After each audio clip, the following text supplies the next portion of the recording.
Have you ever had a moment so perfectly timed in your life that it felt like the universe was sending you some signs or symbols that you just did not understand? Now, this is a very common thing to experience, and most people call it luck when it's a good thing, of course. But the ancients, they called it structure. If this message has found you, it's not by accident. Welcome to the spiritual matrix, where awareness breaks the code and perception becomes power.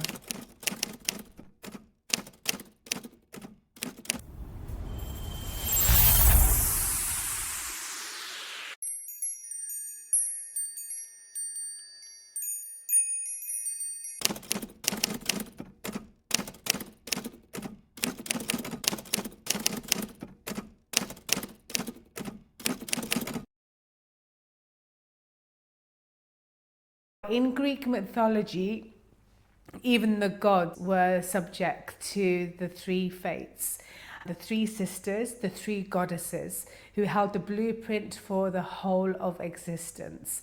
Now, Clotho, one of the sisters, was the one who spins the thread of life. Lachesis was the one who measured life, and Atropos was the one who cut life, ended life. So basically, this tells us that timing isn't just a suggestion, it is a law that cannot be negotiated.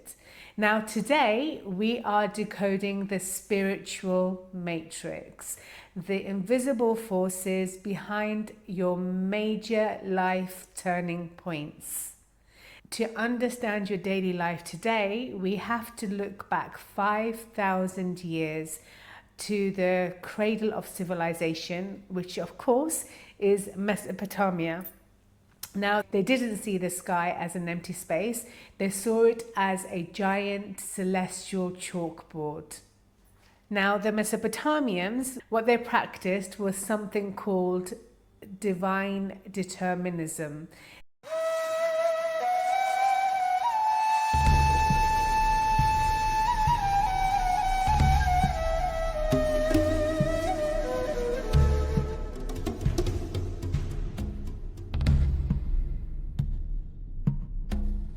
A symbol of divine determinism was something called the Tablet of Destinies, and according to Mesopotamian mythology, the possessor of this tablet was the one who held authority over the universe. It was a celestial legal document that fixed the fates of both the gods and men. Now, in the Enlil, they recorded a belief that the gods inscribed the future into the movement of the planets. Now, to them, this was a whole mechanism. And if the king fell, for example, or the harvest had failed that year, then this was not an accident. No, it was basically a ticking of a cosmic clock. This is also why divination and reading omens and signs were seen as being from the divine. For example, the way that the stars would move or how birds flew would be a sign.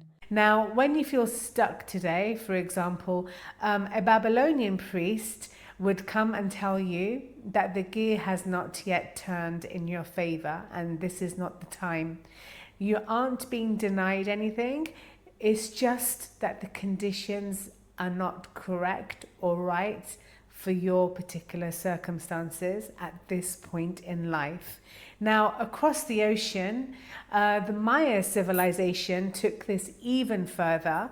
In the Dresden Codex, we see a level of mathematical genius that feels almost supernatural. Now, the Maya understood that time was a matrix of overlapping cycles.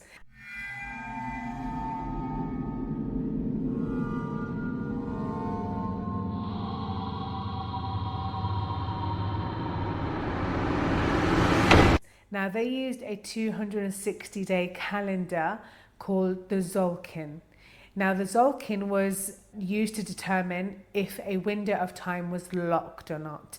Now, if you try to force a decision in your life during a locked window or period of time, according to the calendar, the spiritual matrix would resist you or resist that decision from happening.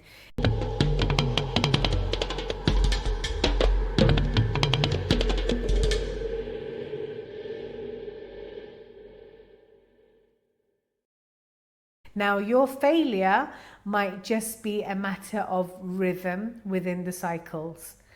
This concept also sits at the heart of Abrahamic religions and faiths. Now, for example, in Hebrew, there is a concept called Hagodesh Prates, which basically means divine providence. Now, this suggests that not even a leaf can fall from a tree without true intentions at heart. Now, in the matrix, the delay is actually a protection, a form of protection from the divine. Now, let's bring this into your world today, in this day and age. Now, if you can imagine that you are running late for a life-changing meeting, for example, or a job interview, for example, you reach out for your keys to leave home, but they're not there. You cannot find them. They're disappeared. Now you spend 60 seconds, 1 whole minute of pure frustration, tearing down the house, tearing down each and every single corner of each room. You finally find the keys, and then you start to curse your bad luck. Now, what you don't see is that those 60 seconds that you had wasted had changed your place within the matrix. In ancient Egypt, this was called and governed by Ma'at. Now, Ma'at was the goddess of truth, not a literal person or a goddess, but it was governed by a type of law called Ma'at, which basically means balance. Now, this also refers to cosmic order. She was, or it was, the standard of the universe and the laws of the universe, one of the laws of the universe. Now, thousands of years later, on the exact same land of Egypt today, the Arabic Semitic word for death is maut, which is very similar in terms of the sound with ma'at.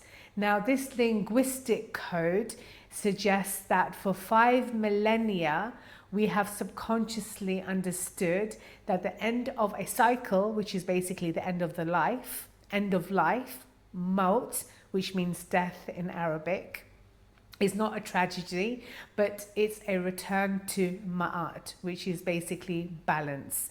This is interesting because across ancient Egyptian belief and the Abrahamic faiths alike, the afterlife is shaped by balance, a moral equilibrium in which the soul is weighed against truth, justice, and cosmic order, and where imbalance determines fate. Now, going back to the example of the lost keys, if you had actually found those keys instantly, you would have missed the gate. Now, the Matrix withheld your keys for 60 seconds to collaborate your arrival at a moment of perfect balance, a timing that was correct for you and your life at that particular moment in time and your particular situation. The meaning also is the truth when you look at it in the reverse. Now, divine timing is not only about patience, but is also about recognizing the structure hidden inside the chaos of life. Now, this is the spiritual matrix.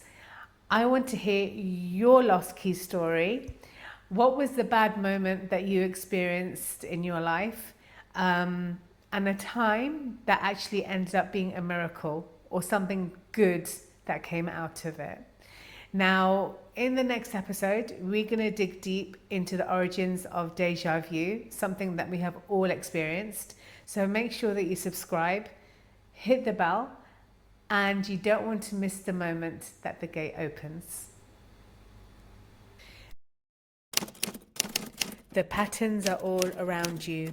Once you see the code, you can never go back to the illusion. Stay observant, stay vigilant.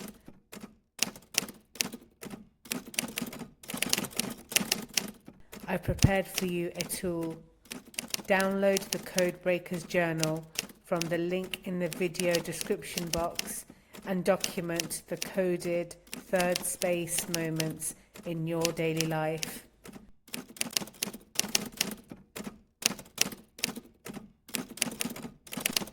Keep track of those unseen forces tracking you. We'll see you in the next frequency.